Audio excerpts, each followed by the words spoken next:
Namaste, Swati ji, and namaste to everybody, all the friends who've joined us this morning. आप सभी का बहुत बहुत स्वागत है आज के इस रविवार के सत्संग में। जी स्वाति, we can begin.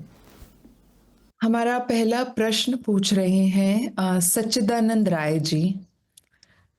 ये कह रहे हैं, स्वामी जी नमस्ते। गृहस्थ जीवन और सन्यास आत्म साक्षात्कार के लिए कौन सा मार्ग श्रेष्ठ है? क्या गृहस्थ जीवन में रहते हुए भी वितराग अवस्था संभव है? हमारे महान ऋषि याज्ञवल्क्य, जिन्होंने उपनिषद बृहदारण्यक उपनिषद का उपदेश दिया, स्वयं गृहस्थ थे और साथ ही सप्त ऋषियों जैसे महान ऋषि भी हुए। माया के बीच रहते हुए वैराग्य कैसे जागृत किया जाए? सादर प्रणाम। सुंदर प्रश्न और मेरी दृष्टि से सभी के लिए महत्वपूर्ण प्रश्न है, क्योंकि दो मार्ग हैं जीवन में, एक गृहस्थ का मार्ग, एक सन्यास का मार्ग। अभी तक पारंपरिक पद्धति से देखेंगे तो ये दोनों मार्ग अलग अलग बताए गए हैं। एक गृहस्थ का मार्ग है सत्य को पाने का, आनंद को पाने का, मोक्ष को पाने का, और एक सन्यास का मार्ग है जहाँ आप सब छोड़ छाड़ के चले जाते हो। यू बिकम अ रिक्लूस, आप अपने एकांतवास में चले जाते हैं। आप वैराग्य भाव में सभी चीज़ों का त्याग कर देते हैं, सभी रिश्तों का त्याग कर देते हैं। बट आज का युग जैसा है जिसके कुछ सूत्र पुराने युगों से हमें मिलते हैं। भारत की परंपरा में अगर हम देखें तो सभी ऋषि हमारे, जिन्होंने अद्भुत शास्त्रों का, ज्ञान का वर्णन किया, सत्य को शब्दों के माध्यम से, पोएट्री के माध्यम से, काव्य के माध्यम से, कहानियों के माध्यम से, उपनिषद के माध्यम से सत्य को हम तक पहुंचाया। ये सभी ऋषि मैक्सिमम, ये सभी गृहस्थ थे। गृहस्थ मतलब दे ऑल हैड, उनकी फैमिलीज थी, परिवार थे, व्यवस्था थी जिसको वो चलाते थे। प्रश्न ये कि गृहस्थ में रहते हुए, जहाँ आपके पास बहुत सारे रिस्पॉन्सिबिलिटीज़ हैं, बहुत सारी चीज़ों का ख्याल करना है, आपने परिवार का पोषण करना है, आपने बच्चों को पालना है, सही शिक्षा देनी है, एंड ऑल ऑफ दैट, इसमें सत्य को कैसे साधा जाए, इसमें मोक्ष की तरफ, धर्म की तरफ कदम कैसे उठाया जाए। आज के परिप्रेक्ष्य में मुझे ऐसा दिखता है कि गृहस्थ में ही हमें सन्यास को मर्ज करना होगा। इन दो पद्धतियों को हमें जोड़ देना होगा कि बाहरी तल पे, व्यवहारिक तल पे, बिहेवियरल तल पे हम गृहस्थ रहें, अपनी सभी रिस्पॉन्सिबिलिटीज़, कर्मों को पूरा करें, बट भीतरी तल पे हम संन्यस्त रहें। करना डिफ़िकल्ट है, क्योंकि मन की प्रवृत्ति है, उसके आसपास जो सब होता है वो उसमें उलझ जाता है। आपके आसपास बहुत बड़ा व्यापार है, आप उसमें उलझ जाएंगे, बहुत बड़ा परिवार है, आप उसमें उलझ जाएंगे। उलझ जाने का मतलब एंटैंगल्ड हो जाएंगे, अटैच हो जाएंगे। ये मन का एक स्वभाव है, मन की एक टेक्निक है, मन का एक तरीका है। इस पे काम करने की आवश्यकता होती है। मगर आज के परिप्रेक्ष्य में कुछ नियमों का पालन करें, कुछ मार्गों को समझें, तो गृहस्थ में रह के ही सन्यास की यात्रा हो सकती है, सत्य की यात्रा हो सकती है। आपने ये भी पूछा कि कौन सा मार्ग सबसे सहज और सरल होगा गृहस्थ में। इम्पॉर्टेंट पॉइंट है ये। गृहस्थ को अगर हम समझें तो हम क्या कर रहे हैं गृहस्थ में। विवाह हो गया, परिवार बन गया, हम एग्जैक्टली क्या कर रहे हैं गृहस्थ में। अगर आप ध्यान से देखें तो गृहस्थ में पूरा भाव सेवा का है। आप अपने परिवार का पोषण करते हैं, आप सबकी सेवा में रत रहते हैं। अगर आप पुरुष हैं तो आप बाहर जाएंगे, काम करेंगे, धन कमाएंगे, आजकल स्त्रियां भी करती हैं, और उस मटेरियल से, उस धन संपत्ति से आप परिवार का पोषण करेंगे। और अगर आप इसके साथ साथ अगर आप ज़्यादा समय घर पे बिताते हैं तो एक सेवा भाव में आप सारी चीज़ों को ऑर्गेनाइज करेंगे। आप मेक श्योर करेंगे कि सारा परिवार की गतिविधियां सुचारू रूप से चलती रहें, आपके परिवार के सभी जन सुख में रहें, प्रसन्नता में रहें, एक दूसरे से प्रेम में रहें। अगर ध्यान से इनके नीचे का भाव देखोगे तो ये भाव है सेवा का। We are doing service, we are doing service to this unit called family. इस यूनिट की एक को हम सर्विस करते हैं, तो सेवा भाव प्रधान हुआ। दूसरा भाव जो प्रधान है, हमें बहुत सारा काम करना होता है इस यूनिट कॉल्ड परिवार को सुचारू रूप से चलाने के लिए। हमें बाहर जाके काम करना होता है धन अर्जित करने के लिए, व्यापार के लिए, जॉब के लिए। हमें घर में इस यूनिट को ठीक से चलाने के लिए बहुत काम करना होता है। यस, सो दूसरा जो तत्व इसमें प्रधान है, विच इज कर्म, action. So action and service, ये दो तत्व गृहस्थ में प्रधान होते हैं। ये गृहस्थ का स्वरूप ही ऐसा है कि अगर ये दो तत्व नहीं होंगे, आप कर्म के अगर कर्म प्रधान नहीं हो, आप गृहस्थ को ठीक से चला नहीं पाओगे। इमेजिन आपकी शादी हो गई, विवाह हो गया, बच्चे हैं, and you are the most lazy person on earth. आप सारा दिन बस पड़े रहते हो, हाँ, आप कुछ करते ही नहीं, कुछ करना ही नहीं चाहते हो, कर्म से भाग रहे हो, तो ये गृहस्थ की यूनिट टूट जाएगी, ये चल नहीं पाएगी। सिमिलरली अगर आप सेवा भाव से गृहस्थ को नहीं चलाते हो, अगर जैसे मैं बहुत मित्र मिलते हैं, पारिवारिक झगड़े होते हैं, यंग कपल्स हैं, और झगड़ा आमतौर पर इस बात का होता है कि मैं इनको कुछ कहता हूँ और ये मानती नहीं है, या मैं इतना करता हूँ इनके लिए और ये कुछ मुझे एप्रिशिएट नहीं करते हैं, एटसेट्रा एटसेट्रा। सेवा भाव कम है आजकल गृहस्थ में, और कर्ता भाव प्रधान हो गया, आई एम डूइंग इट भाव प्रधान हो गया, तो सर्विस एटीट्यूड कम हो गया। Are you understanding?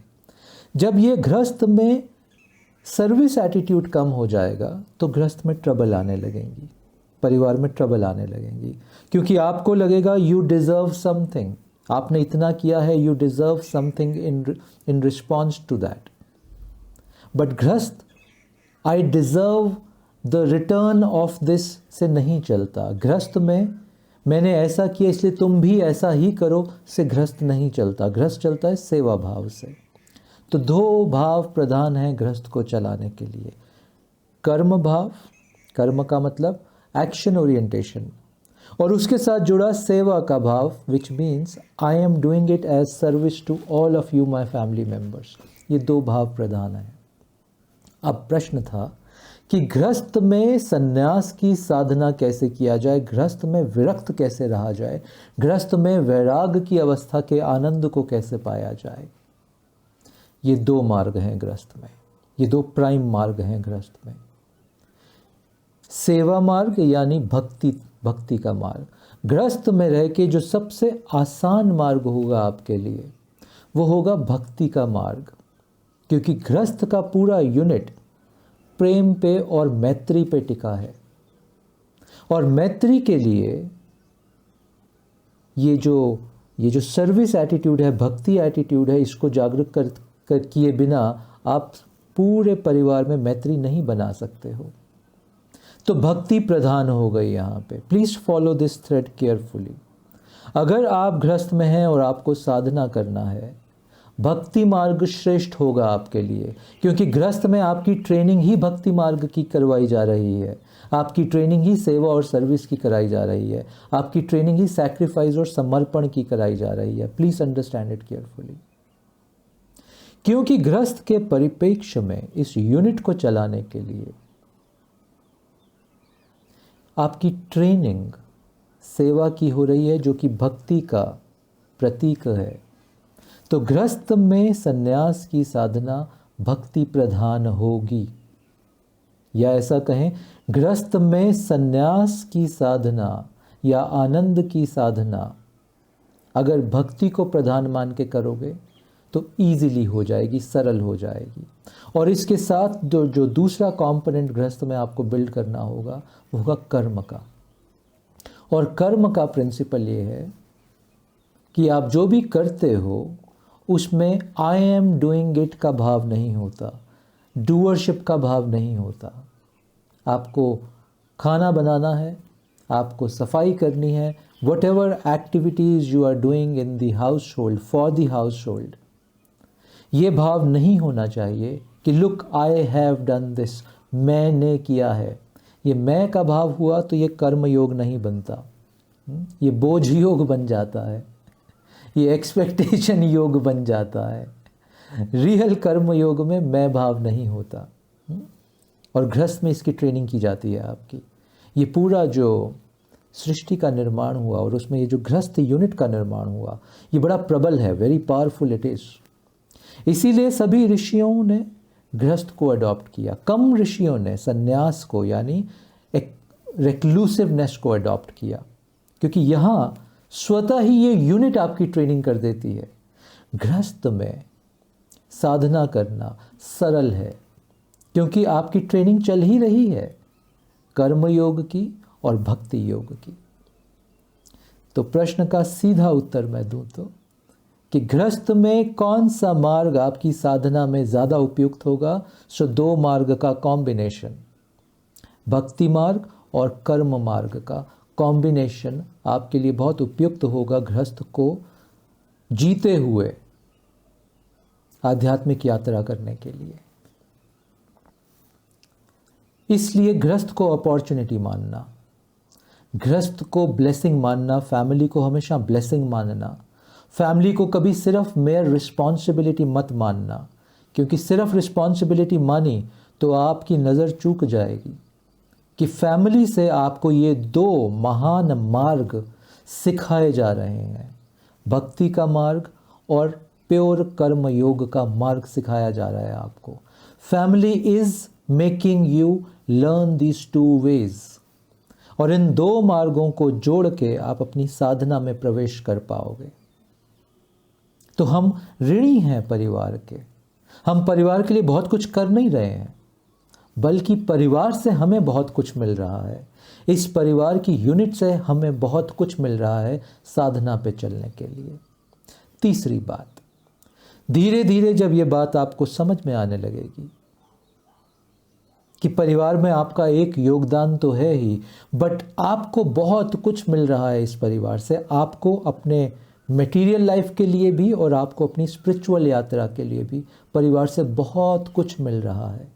जब धीरे धीरे ये बात आपको समझ में आएगी और भक्ति और कर्म के कॉम्बिनेशन को आप जीने लगोगे, इन दोनों के कॉम्बिनेशन को जीते जीते धीरे धीरे वैराग जागेगा आपके भीतर। और वैराग सब कुछ छोड़ के भाग जाने को नहीं बोलते हैं। वैराग का अर्थ है कमल के जैसे हो जाना। आप सभी चीज़ों के मध्य में हो बट कोई भी चीज़ आपको छू नहीं रही है। ये है वैराग का लिटरल मीनिंग। आप पूरे परिवार के यूनिट में हो, आप सारे संसार के बीच में हो, फिर भी संसार आपके भीतर नहीं है। प्रश्न ये है आपके भीतर क्या है, प्रश्न ये नहीं है आप कहाँ हो। Please understand it carefully. प्रश्न ये है कि आपके भीतर क्या है, प्रश्न ये नहीं है कि आप कहाँ हो।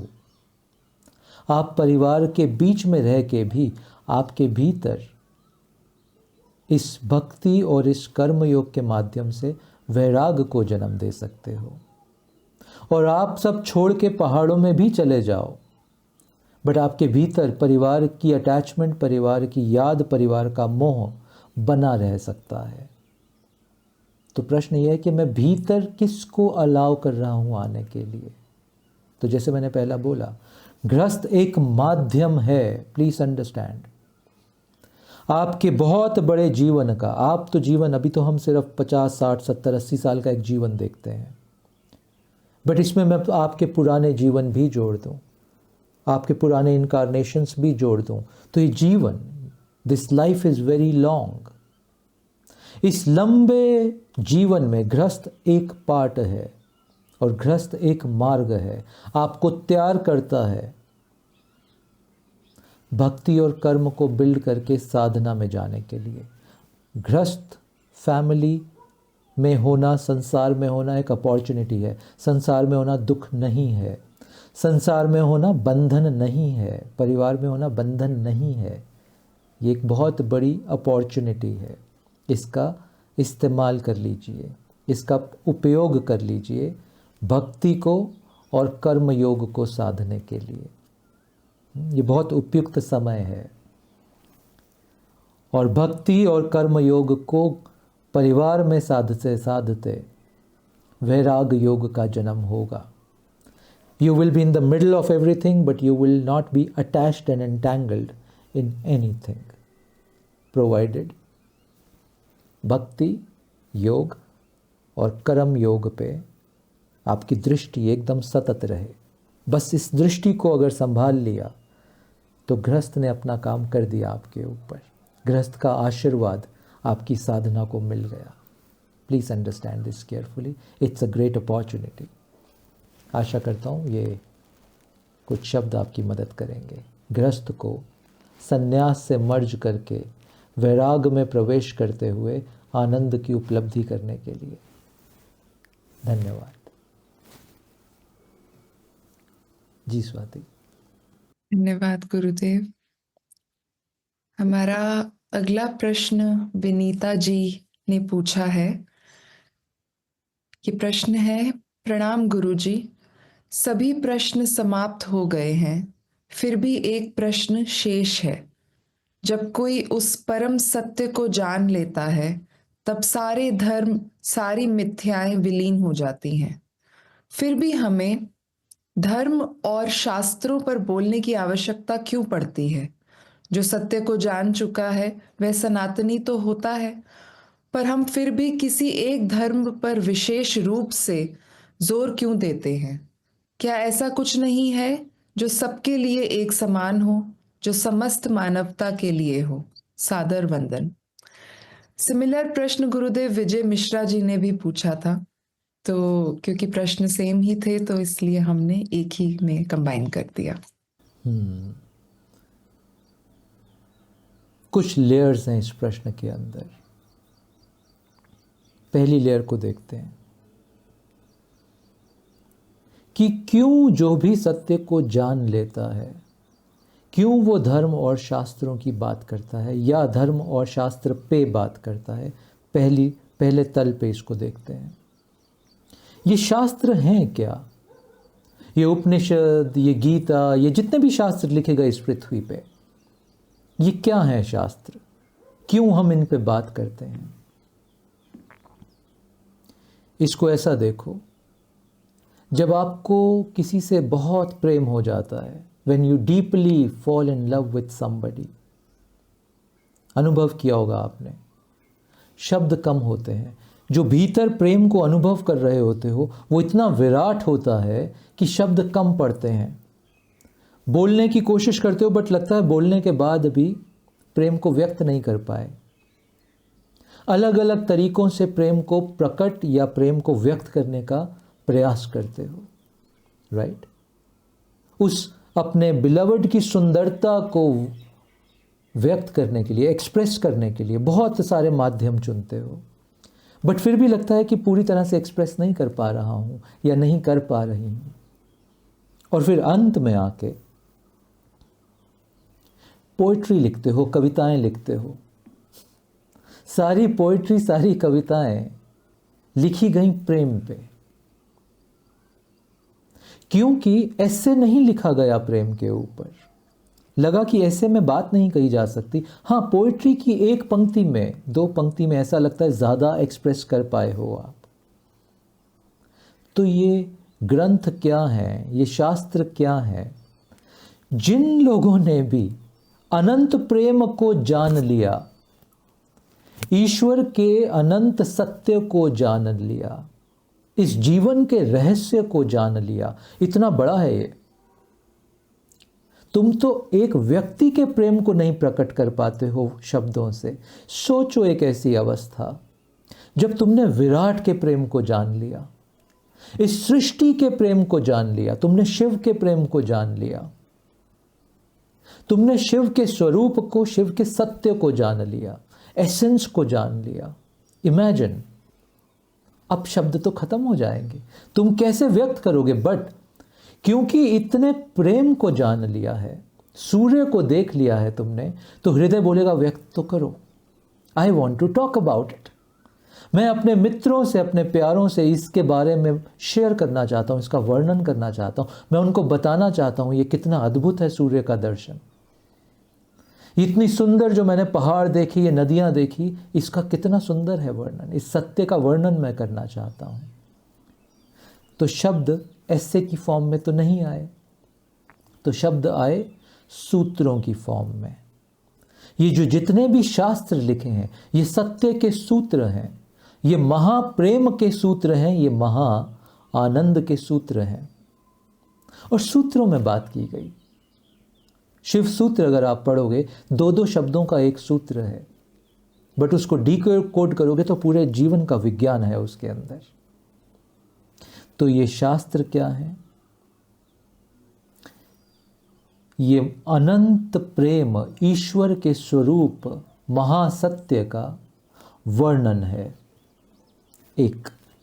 दूसरा, ये सिर्फ वर्णन ही नहीं है, ये प्रेरणा भी है। जैसे पोइट्री को पढ़ते हो, जब आप लव पोइट्री को पढ़ते हो, साधारण लव पोइट्री को पढ़ते हो, तो उस पोइट्री से आपके भीतर भी कुछ खिलखिलाहट होती है। आपको भी लगता है I wish I also had a lover like that, जिसके लिए मैं ये कविता कह पाता या कह पाती। आप प्रेरित होते हो प्रेम में उतरने के लिए। जिसको भी थोड़ा सा रोमांस होता है, वो पहले कविताओं की पुस्तकें खरीदता है, हाँ उसको। और अगर ऑफ कोर्स प्रेम में ब्रेकअप होता है तो वो गज़लें सुनता है, हाँ। तो जिसको भी प्रेम होता है वो कविताओं, पोइट्री की तरफ आकर्षित होता है।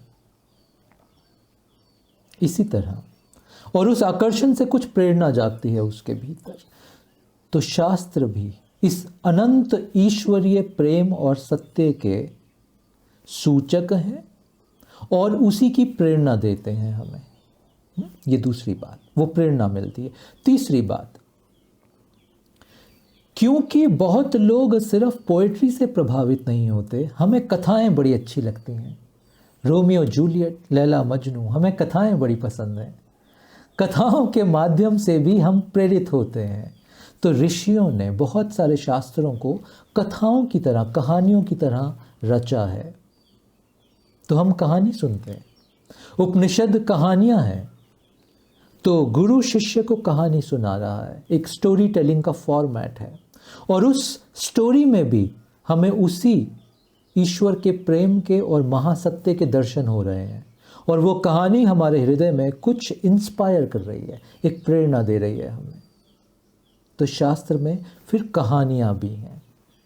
ऑलराइट, अब जिसने भी सत्य को जान लिया, वो क्यों शास्त्र पे बोल रहा है, या वो क्यों किसी भी सत्य के ग्रंथ पे, स्क्रिप्चर पे बात कर रहा है? उसने तो जान लिया, उसको क्या आवश्यकता है? तो या तो वो व्यक्ति ग्रंथ लिखने लगेगा, क्योंकि इतना फूट रहा है आपके हृदय में, उसको एक्सप्रेस कैसे करोगे? The well of your heart is full and overflowing, what will you do? So to contain that overflow or to give the direction to that overflow, या तो आप लिखोगे या गुनगुनाओगे या उसी के ऊपर बात करोगे, क्योंकि अब तुम इस महाप्रेम महासत्य को और लोगों के साथ बांटना चाहते हो। इस महा आनंद को तुम बहुतों के साथ बांटना चाहते हो। इसलिए शास्त्रों, ग्रंथों और सत्य के ऊपर बात की जाती है। ये कुछ और नहीं, ये तुम्हें बदलने के लिए नहीं किया जा रहा। Nobody wants to change you। Change तो तुम भीतर से ही होगे, जब तुम्हारा वक्त आएगा और जब तुम्हारे को प्रेरणा मिल जाएगी। गुरु तो बस अपने आप को व्यक्त कर रहे हैं। They are just expressing what they have found। Of course in a hope that आप भी इस दुख अवस्था को छोड़कर अनंत की सुख अवस्था में प्रवेश कर पाओ, क्योंकि वो संभव है। आप भी इन दुख की अटैचमेंट को छोड़ के महासुख के, महाप्रेम की अवस्था में प्रवेश कर पाओ। इस वजह से जिन्होंने जान लिया, या वो लिखेंगे या वो बोलेंगे, और कुछ अवस्थाओं में मौन भी रहेंगे, बट मौन भी सत्संग का ही स्वरूप है, इस वजह से बोला जाता है। तीसरी बात, तीसरी लेयर जो आपने जो प्रश्न पूछा उसकी तीसरी लेयर, जिसने सत्य को जान लिया उसके लिए तो सभी एक हो गया। यस, सभी गॉड फॉर्म्स, सभी फिलॉसफीज ऑफ स्पिरिचुअलिटी, उसके लिए तो सभी एक हो गया, सनातन हो गया वो। बट फिर भी वो किसी एक धर्म विशेष पे, किसी एक ईश्वर के फॉर्म पे क्यों ज़्यादा बात करते हैं? रीज़न है उसका। ऐसा समझो, अभी मैं आपसे बात करते करते जब भी अपनी खिड़की के बाहर देखता हूँ तो ये धौलाधार माउंटेन्स की रेंज है यहाँ पे। मैं इन पहाड़ की चोटियों को देख रहा हूँ। इस पहाड़ की चोटी पे जाने के लिए 8 से 10 ट्रैक के रूट्स हैं। मुझे इस चोटी पे जाना है, मैं सभी 8 से 10 रूट्स पे तो नहीं चल सकता एक साथ, तो मैं एक पर्टिकुलर रूट अपनाता हूं कि मैं इस रूट से I will go to the summit of this mountain.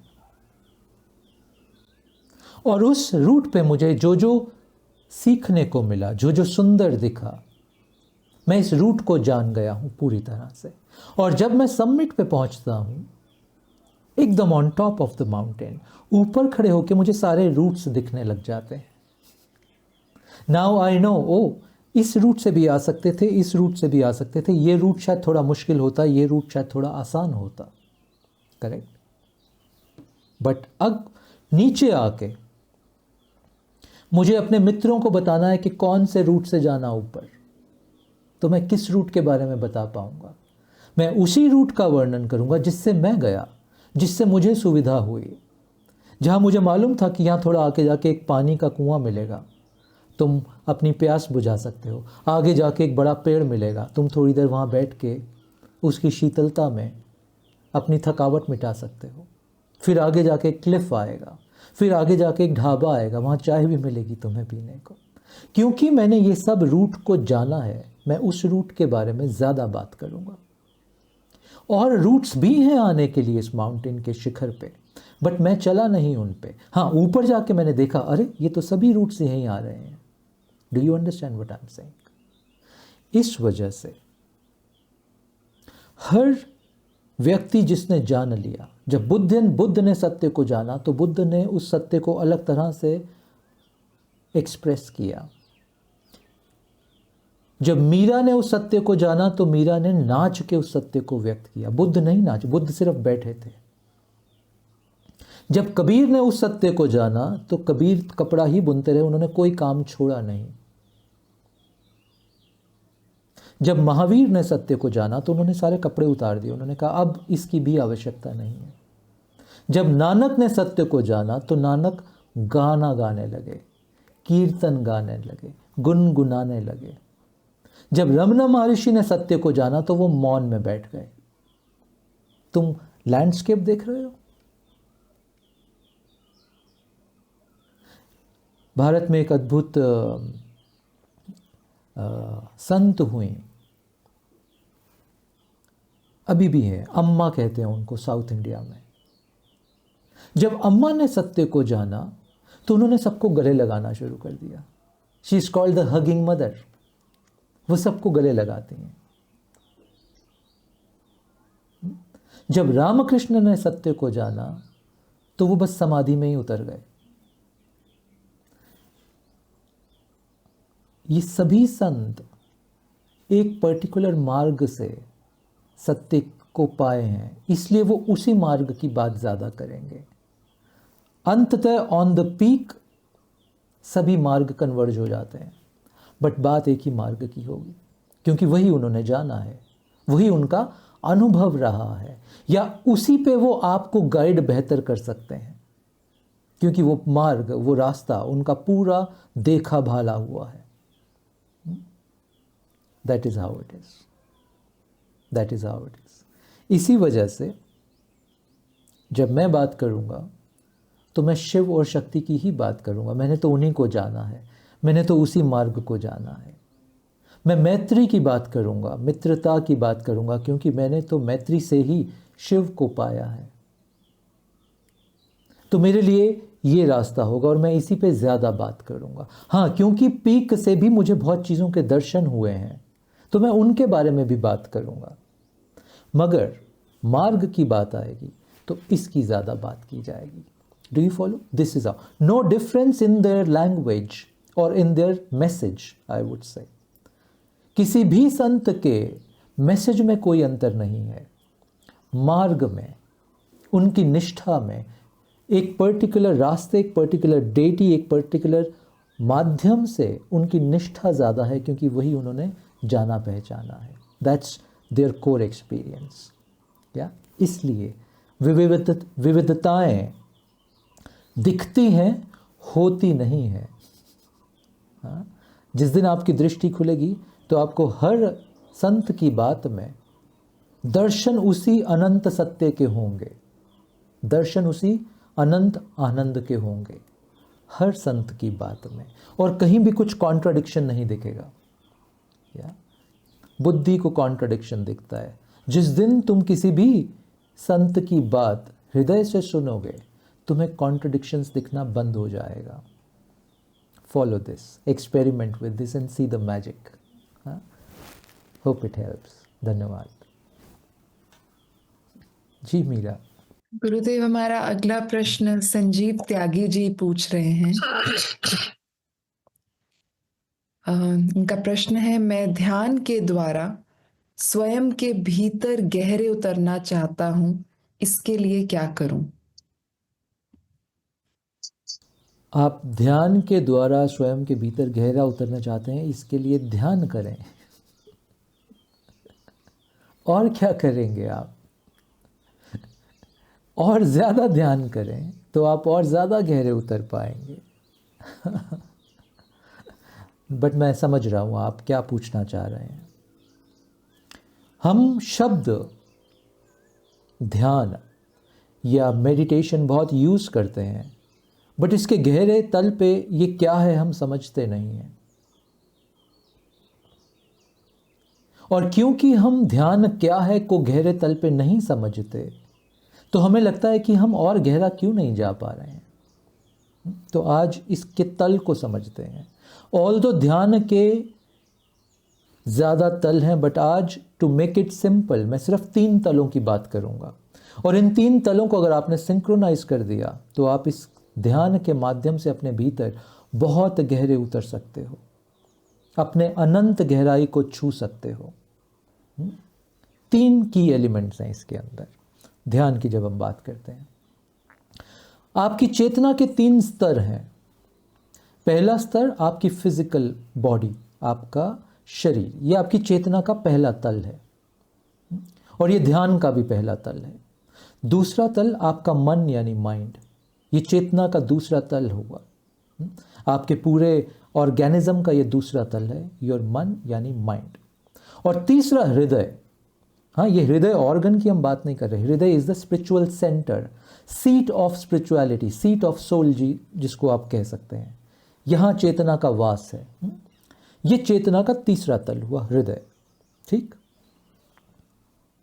ध्यान में आप तब गहरे उतर पाओगे जब आप इन तीनों तलों को सिंक्रोनाइज करोगे। तो आमतौर पर ध्यान की विधियां इन तीनों तलों को एक साथ सिंक्रोनाइज नहीं करती हैं, या ऐसा बोलें, आमतौर पर जिन ध्यान की विधियों को आप करते हो वो इन तीनों को साथ में सिंक्रोनाइज नहीं कर पाती हैं, या आप उसको परसीव नहीं कर पाते हो।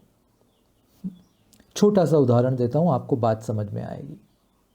पहला, ध्यान के लिए टू एंटर इनटू मेडिटेशन हम क्यों बोलते हैं कि स्पाइन को स्ट्रेट रखो? ये शरीर के तल की बात हो रही है। आप झुके हुई स्पाइन से आप लेट के ध्यान उतने अच्छे से कर नहीं पाओगे। तो शरीर की synchronicity, the spine has to be erect, आपकी रीढ़ को सीधा रखना है। पहला तल ध्यान में प्रवेश करने के लिए। दूसरा तल मन का, यहाँ कॉम्प्लिकेशन है। आपका मन हजार हजार चीज़ों में बटा हुआ है, डिफोकस्ड है, डिस्ट्रैक्टेड है। आज जो सबसे बड़ी प्रॉब्लम चल रही है ना पृथ्वी पे, वो है डिस्ट्रैक्शन की प्रॉब्लम। हम फोकस नहीं हो पा रहे हैं, हमें मालूम ही नहीं कि अपने चित्त, अपने मन को किसी एक विषय पे फोकस कैसे करना है। हम होंगे यहाँ बट हमारा माइंड कहीं और होगा। हम कर कुछ रहे होंगे बट हमारा माइंड कहीं कुछ और कर रहा होगा। हमारा माइंड हमें अलाउ नहीं कर रहा, हमारा मन हमें अलाउ नहीं कर रहा हम जहाँ हैं वहाँ पूर्णता होने से। या वो बोरियत लेके आएगा, या वो कोई प्री कंसीव्ड नोशंस लेके आएगा। वो आपको एकाग्रित, एक चित्त नहीं होने देगा। ये दूसरा तल है ध्यान का। ध्यान को बिल्ड करने के लिए पहला तल आपको शरीर को बिल्ड करना होगा। अगर शरीर की ऊर्जा ठीक से प्रवाह नहीं कर रही, आप ध्यान में प्रवेश नहीं कर पाओगे। यानी शरीर के कुछ योग, व्यायाम, एक्सरसाइजेस आपको करनी ही पड़ेंगी टू अलाइन द बॉडी। इस शरीर को अलाइन करने के लिए, ध्यान में प्रवेश करने के लिए। क्योंकि अगर शरीर को अलाइन नहीं किया तो ध्यान करने बैठोगे और नींद आएगी, ध्यान करने बैठोगे टांग में दर्द होगा, ध्यान करने बैठोगे पीठ में दर्द होगा, कर नहीं पाओगे क्योंकि शरीर की ऊर्जा अलाइन नहीं है। पहला तल। दूसरा, मैं माइंड की बात कर रहा हूं, मन की। अगर मन को सीखा नहीं फोकस करना, कॉन्सेंट्रेट करना, अटेंटिव होना, तो ध्यान असंभव है। ये दूसरा तल की अब हम बात कर रहे हैं। तो ध्यान असंभव है। इस मन को तुम वश में कैसे करोगे, इसको फोकस में कैसे लाओगे? हजार विधियां बनाई गई इसके लिए। त्राटक, हाँ, एक छोटी सी विधि बट बड़ी प्रगाढ़ विधि है। किसी एक दिए की लौ पे सतत देखते रहना, मन को उसी लौ पे रखना। मन भागेगा यहाँ वहाँ, उसको उस लौ पे ले आना। आनापानसति, सांस, बुद्ध का दिया हुआ विज्ञान। ये मन को केंद्रित करने का विज्ञान है। ये माइंड के फोकस और कंसंट्रेशन को एक्सपैंड करने का विज्ञान है। जब आप अपनी सारी चेतना, मन का सारा फोकस अपनी सांस पे लगाने लगते हो। मंत्र जाप, एक ही पर्टिकुलर मंत्र को, एक शब्द को पकड़ के आप उसको रिपीट करते हो, मंत्र का जाप करते हो। ये जाप भी मन जो भटका हुआ है, जो डिस्ट्रैक्टेड माइंड है, उसको एक जगह लाने का की विधि है ये मंत्र, मंत्र का जाप। ये बहुत सारी इस तरह की अनंत विधियां हैं मन को काबू करने के लिए, मन को एकाग्रित, एक चित्त करने के लिए, फोकस करने के लिए। ये दूसरे तल की भी हम बात कर रहे हैं। और फिर तीसरा तल हृदय का, कि सिर्फ मन की टेक्निक से बात बनेगी नहीं। अगर मैं सिर्फ श्वास को आते जाते देख के मन को केंद्रित, माइंड को फोकस कर रहा हूं और सोच रहा हूं कि यही ध्यान है, नहीं, ये ध्यान नहीं है। क्योंकि जैसा मैंने बोला, ध्यान तो तब घटेगा जब body, mind and heart are synchronised. जब शरीर, मन और हृदय सिंक्रोनाइज्ड, एक लयबद्धता में आएंगे, तब ध्यान घटेगा। अब हम तीसरे तल की बात कर रहे हैं, हृदय के तल की। हृदय का तल यानी भाव का तल। अब मुझे इस तल को भी बिल्ड करना होगा। हृदय के तल को मैं कैसे बिल्ड करूं?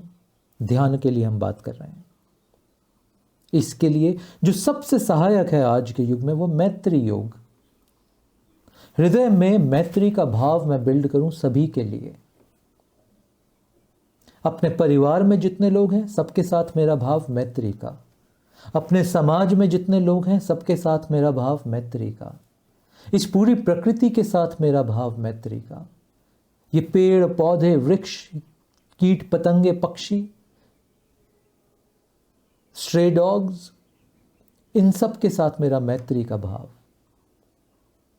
फिर इस ईश्वर के साथ, शिव के साथ, शक्ति के साथ, कृष्ण के साथ, राम के साथ, हनुमान के साथ, कबीर के साथ, मीरा के साथ, बुद्ध के साथ, इन सब के साथ मेरा मैत्री भाव रहेगा।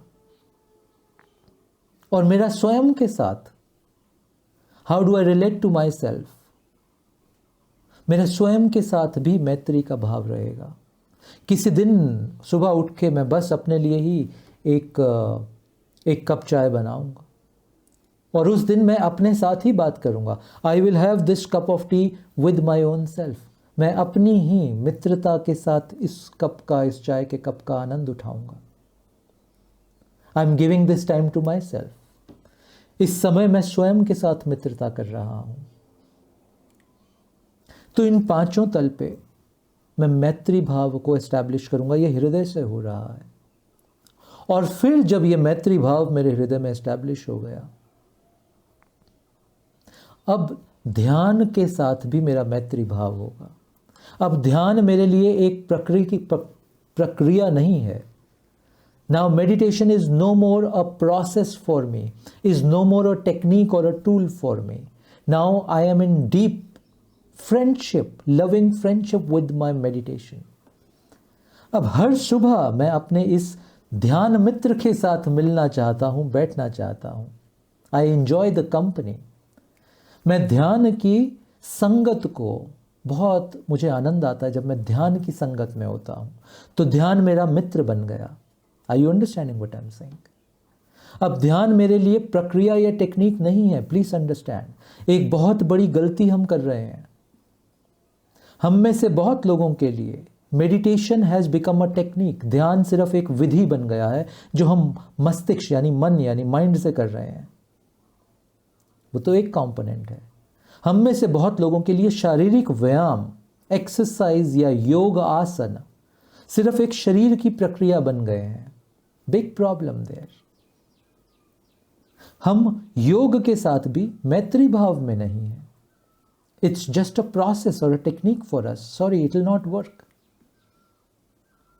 तो हृदय के तल पे आके मैं ध्यान के साथ, मैं शरीर के साथ, मैं योग आसन के साथ, मैं श्वास के साथ मैत्री भाव एस्टैब्लिश करता हूं। और ध्यान में बैठने से पहले मैं अपने इष्ट, जो कि मेरे परम मित्र हैं, मेरे केस में शिव, मैं अपने इष्ट को याद करता हूँ, इन्वोक करता हूँ और अपने मित्र को बुलाता हूँ, please come and be with me. इस घड़ी में, इस ध्यान के घड़ी में मेरे साथ रहिए। मुझे मदद कीजिए इस ध्यान में प्रवेश करने के लिए। इस प्रोसेस में नहीं, इस ध्यान के गहरे अनुभव में प्रवेश करने के लिए मेरा साथ दीजिए। तो मैं अभी अपने सभी मित्रों को बुलाता हूं। कौन कौन मित्र इस केस में? मेरा शरीर मेरा मित्र, श्वास मेरी मित्र, मन मेरा मित्र, हृदय मेरा मित्र। Are you understanding what I am saying? तो तीनों तलों को आप सिंक्रोनाइज करते हो। आपने पूछा ध्यान को मैं ध्यान से गहरे अपने भीतर कैसे प्रवेश करूं? इन तीनों तलों को संजीव सिंक्रोनाइज करके आप ध्यान में प्रवेश करना। अगली बार जब ध्यान करने में बैठना तो इन तीनों तलों को सिंक्रोनाइज करके बैठना। शरीर को, मन को और हृदय को। ऐसा हो सकता है कि पहले कुछ हफ्ते आपको इन तीनों तलों पे अलग अलग काम करना पड़े बिफोर यू सिंक्रोनाइज देम। आपको योग आसन के माध्यम से हो सकता है शरीर पे काम करना पड़े। आपको कुछ विधियों के माध्यम से हो सकता है मन को, माइंड को कॉन्सेंट्रेट करना सीखना पड़े, फोकस करना सीखना पड़े। आपको हृदय में मैत्री भाव को उत्पन्न करना सीखना पड़े। और जब आप ये तीनों प्रयोग या ये तीनों को साध चुके हों, अब आप ध्यान में प्रवेश कर पाओगे, जिसको मैं रियल ध्यान बोलता हूं। सिर्फ अब आप असल ध्यान में प्रवेश कर पाओगे इन तीनों का सिंक्रोनाइजेशन से, इन तीनों के एक मिलाप से, एक लयबद्धता से। अब आप जीवन के असल ध्यान में पहली बार प्रवेश कर पाओगे। भाव, मन, कॉन्सेंट्रेटेड माइंड और शरीर की ऊर्जा, ये तीन का संबंध, लयबद्धता से असल ध्यान में प्रवेश किया जा सकता है। इसके ऊपर सोचना, चिंतन मनन करना और इसके कुछ छोटे छोटे प्रयोग शुरू करना। तो देखना कैसे बहुत सहजता से तुम गहरे ध्यान में प्रवेश कर पाओगे। Hope it helps. धन्यवाद। जी मीरा। गुरुदेव, एक लाइव प्रश्न आया है रंजना जी से। ये पूछ रही हैं, कर्म क्या मात्र भूतकाल में हुए क्रियाओं की प्रतिक्रिया है या उसके पार कुछ और भी है? जो कर्म आमतौर पर हम करते हैं वो सिर्फ प्रतिक्रिया ही है। जो भी पास्ट में हुआ या जो भी पास्ट के इम्प्रेशंस हैं आपके ऊपर, जो भी पास्ट की कंडीशनिंग है आपके ऊपर, मोस्ट ऑफ द टाइम जिसको हम कर्म बोलते हैं वो रिएक्शन है उस सब का। वो उत्पन्न ही उस सब से हो रहा है। इसीलिए कर्म के बंधन में हम बंधते चले जाते हैं। एक कर्म leads to many more karmas, और ये श्रृंखला टूटती नहीं, ये खत्म ही नहीं होती है श्रृंखला। इसको हम कर्म बोलते हैं, बिल्कुल ठीक। बट जब हम कर्म योग बोलते हैं, अब कॉन्टेक्स्ट चेंज हो गया, अब सब बदल गया। क्योंकि कर्म योग का मैंने पहले भी थोड़ा सा इसका पीछे इस पे बात की। कर्म योग का अर्थ है कर्ता भाव नहीं है। इस पर्टिकुलर मूवमेंट में whatever needs to happen through you, you do that. इस पर्टिकुलर क्षण में आपके थ्रू जो होना चाहिए वो होने दो, आप उसमें हस्तक्षेप मत करो। यह है कर्मयोग। जब कर्ता भाव यानी I am the doer of this action, कर्ता भाव नहीं होता। फॉर एन एग्जाम्पल, आप गृहस्थ में हो, आप बहुत सारे गृहस्थ में आपके ऊपर रिस्पॉन्सिबिलिटीज हैं। आपके बच्चे एक सर्टेन तरह से बिहेव करते हैं, आपके ऊपर वो कंडीशनिंग है, और आपको वो उस रिस्पॉन्सिबिलिटी के चलते बच्चा कुछ करे इससे पहले ही आप उसको डांटने के लिए तत्पर रहते हो। रिएक्शन आ रहा है, पास्ट के इंप्रेशन से ये रिएक्शन आ रहा है, करेक्ट? ये आपको उलझा देगा। दिस इज एंटेंगलमेंट, कर्म योग। अब मेरे ऊपर पास्ट का कोई इंप्रेशन मैं कैरी नहीं कर रहा। अब मैं इस क्षण में हूं। इस क्षण में बच्चे ने कुछ गलत किया, तो मेरी भाषा में ये नहीं आएगा तुम बार बार यही करती हो या तुम बार बार यही करते हो, तुम्हें समझ क्यों नहीं आती। ये नहीं आएगा मेरी भाषा में। तब तुम्हारी भाषा में ये बात आएगी, क्यों कर रहे हो ये, इससे तुम्हारा नुकसान होगा, ये मत करो। और तुम इतना बोल के अपने अंदर भीतर समा जाओगे, भीतर फिर से आके अपने अंदर स्थित हो जाओगे।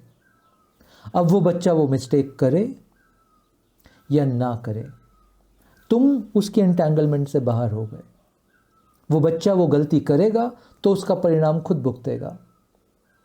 तुम्हारी बात सुन के वो गलती नहीं करेगा तो उसका सुख भी खुद भुगतेगा। तुमने देखा बचपन में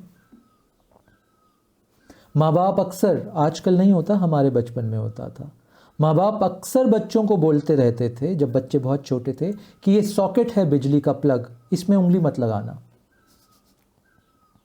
और कोई बच्चा अगर जा रहा होता था उसमें उंगली लगाने के लिए तो उसको रोक लेते थे, और ये खींचातानी चलती रहती थी। बट किसी एक दिन वो बच्चा देखता था आसपास कोई नहीं है और वो उंगली लगा देता था अंदर जाके, और उसको लगता था बिजली का शॉक। उसके बाद उसको कहने की जरूरत नहीं पड़ती थी कि आज के बाद तुम बिजली के सॉकेट में उंगली मत लगाना। उसको समझ में आ गया, जीवन भर के लिए उसको समझ में आ गया। Allow children to make mistakes. अपने हक की शरारतें करने दो उन बच्चों को। हम बात कर रहे हैं कर्म योग की। तो जब तुम कर्म योग में होगे और 10 बार बच्चे को समझाने के बाद तुम देख रहे हो बैठ के कि वो फिर सॉकेट में उंगली देने जा रहा है, इस बार तुम अलाउ करोगे उसको जाने के लिए, क्योंकि तुम्हें मालूम है जीवन का अनुभव सिखाएगा उसको। Do you understand what I am saying? ये है कर्म योग।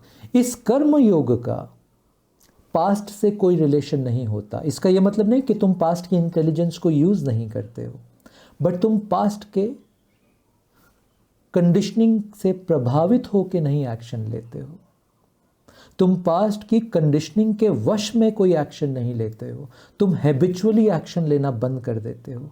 आज ज़्यादातर हमारे एक्शन हैबिट्स, कंडीशंस और रिएक्शन की वजह से आते हैं। और habit, condition, reaction of the past, वो एक मोमेंटम चला आ रहा है। समराइज करते हुए, जब भी तुम्हारा एक्शन पास्ट की कंडीशनिंग, हैबिट और रिएक्शन से आएगा, ये तुम्हें फर्दर बांध देगा। तो कर्म योग पे चलने की कोशिश करो, धीरे धीरे साधो कर्म योग को, जिसमें कर्ता भाव नहीं होता, जिसमें उस बच्चे को तुम सिखा रहे हो तो ये नहीं है कि मेरा बच्चा, इसको मुझे सिखाना है।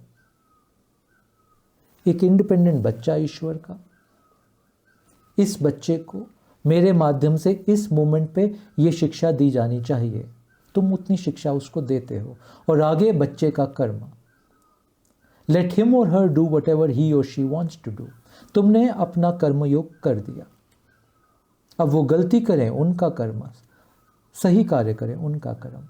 चेताओगे तुम उनको गाइड करते रहोगे, बट एंटैंगल नहीं हो जाओगे। ये है कर्मयोग। ये साधना थोड़ा मुश्किल लगेगा तुम्हें शुरू में, बट धीरे धीरे प्रयास करोगे, ये सधने लगेगा। साधना मुश्किल इसलिए लगेगा तुम्हें क्योंकि एक तो पास्ट का मोमेंटम है और प्रेजेंट की अटैचमेंट है। हर चीज से तुम अटैच हुए हो, और अटैचमेंट मतलब अब ये संबंध बनता जाएगा, पास्ट का जुड़ जाएगा इसमें आके। इसलिए मैं भाव को हटाना मुश्किल हो जाता है।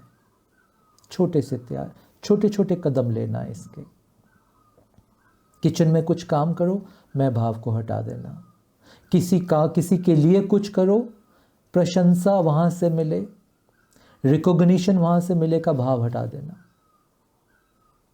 कोई तुम्हारे लिए, तुम्हें खड़ा होकर नमस्कार करे, ताली बजाए तुम्हारी बात पे, ये एक्सपेक्टेशन हटा देना। तो तुम देखोगे कि ये कर्ता भाव धीरे धीरे हटने लगेगा और तुम प्योर निष्काम कर्म योग में प्रवेश कर जाओगे। और ये बहुत अनंत सुख की स्थिति है। ये इस स्थिति में आके जो भी उस परिस्थिति में करने योग्य होता है, तुम बस वो करते हो, या तुम उसको अपने थ्रू होने देते हो। ये बहुत अद्भुत है, कर्म योग में प्रवेश कर जाना।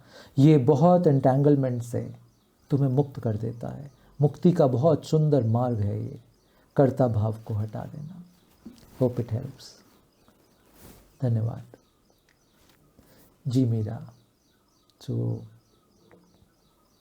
I think we've come towards the end of today's satsang. So अंत करने से पहले बस 1 मिनट के लिए हम सब अपनी आंख बंद करेंगे। Please close your eyes. अपनी रीढ़ को सीधा रखेंगे।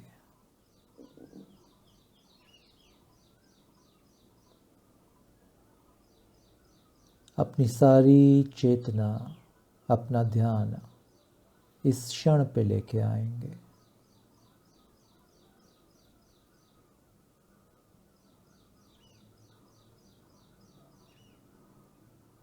अपना सारा ध्यान अपनी सांसों पे लेके आएंगे।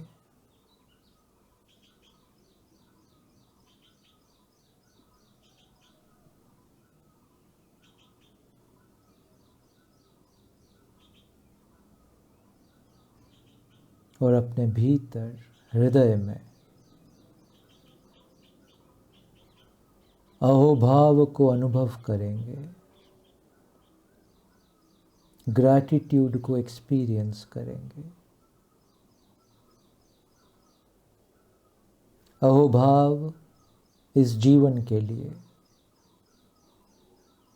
अहोभाव इस जीवन ने जो कुछ मुझे दिया उसके लिए,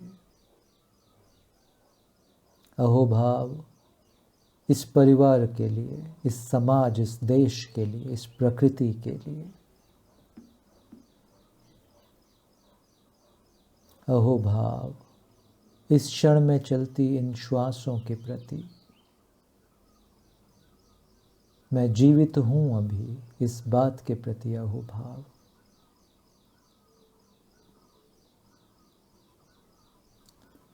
और ईश्वर ने मेरे हृदय में प्रेरणा जगाई आध्यात्म के मार्ग पे चलने के लिए, सत्य के मार्ग पे चलने के लिए, आनंद के मार्ग पे चलने के लिए। इस प्रेरणा के लिए ग्रैटिट्यूड। और अनुभव करो अपने हृदय में इस क्षण के लिए अहोभाव कि हम सभी मित्र इस क्षण में, इस सत्संग में एक साथ हैं, एक दूसरे के साथ हैं। इस क्षण, इस सत्संग, इस साथ के लिए अहोभाव, ग्रैटिट्यूड। एक लंबी गहरी सांस लेंगे